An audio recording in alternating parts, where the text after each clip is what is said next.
देशातील 5 राज्यांच्या विधानसभा निवडणुका पार पडल्या आणि या निवडणुका पार पडल्यानंतर एका सभास्थळावरून पंतप्रधान नरेंद्र मोदी यांनी पेट्रोल, डिझेल, सोनं, खाद्यतेल, खतं आणि परदेश प्रवास या सर्व गोष्टींचा वापर कमी करण्याचं किंवा टाळण्याचं आवाहन केलं. आता पंतप्रधान नरेंद्र मोदी यांनी नेमकं निवडणुका पार पडल्यानंतर आवाहन का केलं आणि त्यामागची कारणं काय हे आपण या व्हिडिओच्या माध्यमातून जाणून घेऊया.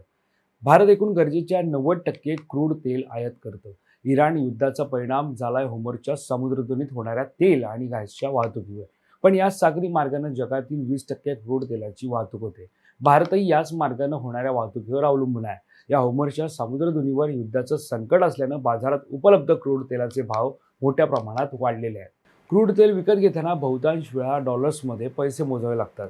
कच्च्या तेलाची किंमत ही 110 ते 120 प्रति बॅरलवर राहिली तर महागाई वाढेल आणि अर्थव्यवस्थेवर विपरीत परिणाम होईल असा इशारा दिला जातोय. म्हणूनच पेट्रोल आणि डिझेलचा वापर काटकसरीने करा, सार्वजनिक वाहतूक वापरा, वर्क फ्रॉम होम करा असं आवाहन पंतप्रधान नरेंद्र मोदी यांनी केलेलं आहे.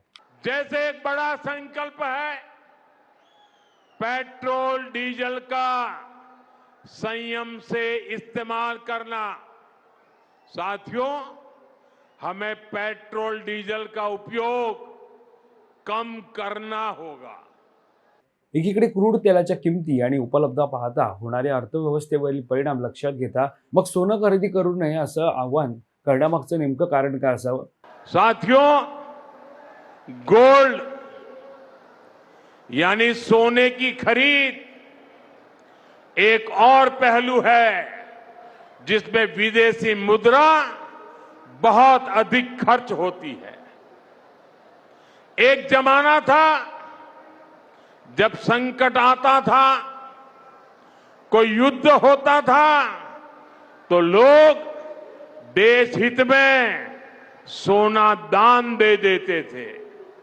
आज दान की जरूरत नहीं है, लेकिन देश हित में हमको ये तय करना पड़ेगा कि साल भर तक घर में कोई भी फंक्शन हो, कोई भी कार्यक्रम हो, हम सोने के गहने नहीं खरीदेंगे.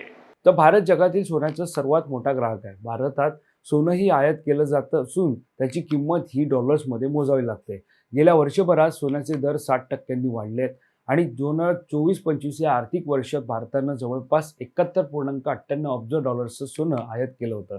सोन्याच्या आयातीमुळे परकीय चलन देशाबाहेर जातं, पण औद्योगिक उत्पादनात थेट भर पडत नाही, तर सोनं गुंतवणूक म्हणूनच राहतं. मात्र आर्थिक संकटाच्या काळात या आधी भारताकडून सोन्याची आयात थांबवण्याचा प्रयत्न झाला होता. सरकारनं त्यावेळी सोन्यावरील आयात शुल्क वाढवलं होतं. दरम्यान एखाद्या देशाची परदेशातून होणारी वस्तू सेवांची आयात जास्त असेल आणि तुलनेनं निर्यात कमी असेल तर देशातून बाहेर जाणाऱ्या परकीय चलनाचं प्रमाण अधिक होतं. अशाने रुपयाचं इतर चलनांच्या तुलनेत मूल्य कमकुवत होतं.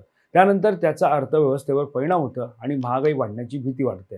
दरम्यान पंतप्रधान नरेंद्र मोदींचं आवाहन म्हणजे देशाबाहेर जाणाऱ्या परकीय चलनाचं प्रमाण कमी करण्याचा प्रयत्न आहे. महत्त्वाचं म्हणजे दररोजच्या जीवनात लागणारं खाद्यतेल ज्याचा वापर कमी करा असं आवाहन सुद्धा पंतप्रधान नरेंद्र मोदी यांनी केलं आहे. खरं तर भारत एकूण गरजेच्या आवश्यकतेनुसार 60% खाद्यतेल आयात करतं. इंडोनेशिया, मलेशिया, अर्जेंटिना आणि ब्राझील या देशातून भारत पाम तेल, सूर्यफूल तेल आणि सोयाबीन तेल आयात करतो. यानंतर खतांबाबतही पंतप्रधान नरेंद्र मोदी यांनी आवाहन केलं आहे. खरं तर संपूर्ण जगात भारत युरियाची सर्वाधिक आयात करतो. खतांच्या कच्च्या मालाचा मोठा भाग भारत आयात करतो. खतांसाठी लागणारे घटकही भारत मिडल ईस्टमधून आयात करतो. पश्चिम आशियातील संकटामुळे तेल आणि गॅस महाग झालाय, परिणामी खतेही महाग झाली. तर तुम्हाला ही माहिती कशी वाटली हे आम्हाला कमेंट करून नक्की कळवा. या संदर्भातली अधिकची माहिती जाणून घेण्यासाठी तुम्ही माय महानगर लाईव्हला सबस्क्राईब करायला विसरू नका. धन्यवाद.